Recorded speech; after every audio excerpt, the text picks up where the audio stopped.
Hey guys, welcome to the AFL Round 3 AFL betting trends preview show. In this video, I'm going to go through all the matchups coming up this weekend, who I think is most likely to win, any potential bets that I'm thinking of having on that game, and also, and probably most importantly, what the betting trends are for that matchup. So what the line was, what the total was in their previous meetings. Have their meetings been going over, under the total? Has a certain team been covering the games, or has the home team or away team been performing well? All that information to help you make a smart betting decision for the games this weekend. Last weekend, we went 6-2 overall in our AFL games. I post those bets either the day before or the morning of those games. So make sure that you're following along. You've got notifications on so you don't miss any of them. Before we get into the games this week, I just want to quickly touch on the results from last week. So of the 8 games, all 8 teams that won also covered the spread. So what that means is the 2 underdogs that won, being St Kilda and Geelong, obviously both won and covered as an underdog. Then from that point to Saturday onwards, all 6 games, the favorite won and covered the line in all of those games. So that generally doesn't happen all that often with the favorite covering so often. And also this season, the favorites do currently have a winning record, covering 12 of the 21 matches played so far. So that makes me a little bit nervous because there are quite a few favorites this weekend that do look hard to beat. So I'm going to be really selective with which games that I'm choosing to bet into. Also, from the totals perspective, 5 of the 8 games went over the total, meaning that the season overall now 12 of the 21 games have gone over the total point line. Day matches 7 of the 11 have gone over. So looking at the games coming up this weekend, starts with the grand final rematch on Thursday night. Brisbane take on Collingwood. The Lions are a 16.5-point favorite. Last time they met at the Gabba was round 4 last season, and Collingwood were a 1.5-point favorite. Brisbane won that game 116-83. The last 5 between these two sides have gone over the total points line, which is set at 164.5. Last time they met at the Gabba was 174.5. 7 of the past 8 head-to-head have gone at the Gabba have gone over the total as well.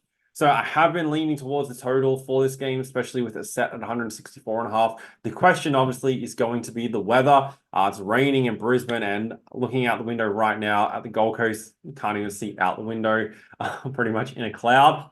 So going to see and wait and see what the weather does before betting into this game. With like the rain around, can definitely bring this total down and potentially may get a slightly better number, but definitely leaning towards the over. And I do like Brisbane to be winning this game, but just don't love minus 16.5 against Collingwood. But this is a really important game for Brisbane, and obviously one they would have had penciled in when the fixture came out. They are coming off the bye, but a trip to Perth the week prior. But both teams in definite need of a win. Collingwood do have a 7-day break, so even though it's a Thursday night game, they did play last Thursday, so they have 7 games between. So it's not a short week or anything, but definitely leaning towards Brisbane to win and this game to go over, weather depending. North Melbourne versus Carlton. Carlton minus 36.5 points. The last time they met in round 4 last season, they were 29.5-point favorites. So Lions moved up about a goal, which I feel like is fair. Carlton have obviously improved since then. North Melbourne have kind of just stayed the same. North definitely hung around against Fremantle last week, though, in one of their better performances over the past few years. They're in front till midway through the 3rd quarter before Freo got on top late. So I feel like the 6-goal underdog isn't the worst bet in the world. So slightly lean towards the plus 36.5, especially with Carlton not really having a habit of blowing teams out. But the question obviously is North being able to play 4 full quarters. Also, this game, the past 5 head-to-head have gone over the total points line. So big overs lean in this game at 173.5. My only concern is just North getting through Carlton's defense in taking the over. So just kind of going to stay away from it from that perspective. But slightest lean towards the North plus 36.5. But probably looking more at the props for this game. Fremantle versus Adelaide. Fremantle 12.5-point favorite back at home. 2-0 to start the season. Adelaide at the opposite end, 0-2, losing to the Gold Coast. and then Geelong last week. Adelaide won this matchup last season at the Adelaide Oval as a 6.5-point favorite, and they haven't played at Optus Stadium head-to-head for quite a while. So over the last 5, all those games have either been in Adelaide or in 2020 they played at the Gold Coast. So I don't like to go back further than that. I do have the records, but I just like to look at the most recent matchups because otherwise old games can influence your thinking a little bit too much. And obviously teams change over the time. This game, I feel like, is one that Adelaide are capable of winning if they actually turn up, but just not confident they can do that. 7 of the past 11 head-to-head have gone under. So with the line at 170.5, also be slightly leaning towards the under in this game. Away team has covered 4 of the past 5. However, obviously Fremantle have been that side in most of those situations. So slight lean towards Adelaide to win and slight lean towards the unders at this stage. Essendon versus St Kilda. St Kilda minus 8.5. Last time they met, the Saints were a 1.5-point favorite and won by 18 points. I like the Saints to win and cover this spread. I like it at single digits. The total at 167.5 is 10 points higher than the last time they met at the MCG. This game being at Marvel is 4 points higher than when they played there when it was 163.5. Past 3 going over. Potentially, I could lean slightly to the over, but definitely much prefer the bet on St Kilda to win and cover. Port Adelaide versus Melbourne. Port, a 13.5-point favorite here. I like Port to win and most likely cover. Melbourne obviously had an easy matchup last week against Hawthorn, and I don't think they're quite up to the level of Port Adelaide. I prefer this line to be slightly lower, like in the single digits is what I would prefer, but we don't always get that. So most likely leaning towards Port to cover. 12 of the past 13 between these sides have gone under. Total at 165.5 is higher than their past 5 matchups. So that is interesting. Port are definitely capable of piling on points. So not really interested in taking that game, taking that under. Melbourne's defense is not quite as good as we've seen in previous seasons either. So probably wouldn't be getting involved, but it is a very, very strong trend, and we're getting a higher total than we have seen previously in this matchup.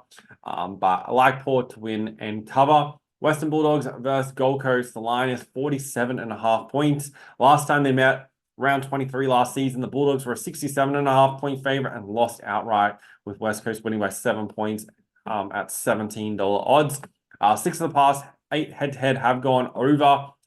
With the line at 179.5, makes me a little bit nervous because that is very high, but I do like this game to go over, but I don't know if I can take 179.5, so I may just be looking at player props for this matchup, but Bulldogs should be winning and will slightly lean towards the over, but the number is very, very high. Richmond versus Sydney. Swans are a 23.5-point favorite. Last time they met, they were only a 1.5-point favorite. So it's gone up almost 4 goals since then, and Richmond did win that game. So that's a pretty big jump, obviously due to how the Swans have started this season. I suspect the Swans kind of win this game by 1-39. I can't see them winning by, the 40 plus. I feel like Richmond can keep it close-ish. And the total at 172.5, I do like the over there. 8 of the past 11 head-to-head have gone over.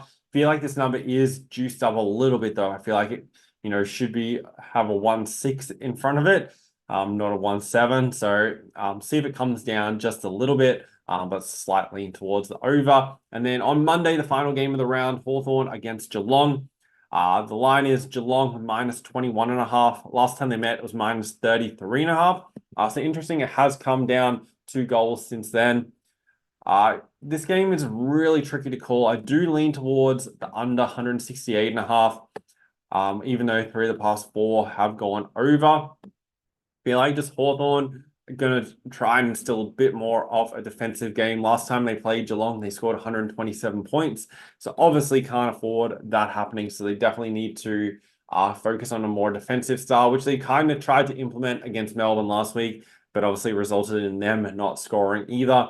So it makes it a little bit tricky to find a full side in this game. Obviously, we always have props as well to consider with our bet. So those are my early thoughts on the 8 games coming up this weekend. There's a few definite bets in there and a few leans. But I'll definitely be posting all my bets later in the week of exactly the bets that I've locked in. So if you're keen to follow along, last week we went 6-2 in the AFL, so hopefully we can replicate that again this weekend. So keep an eye out for those upcoming videos.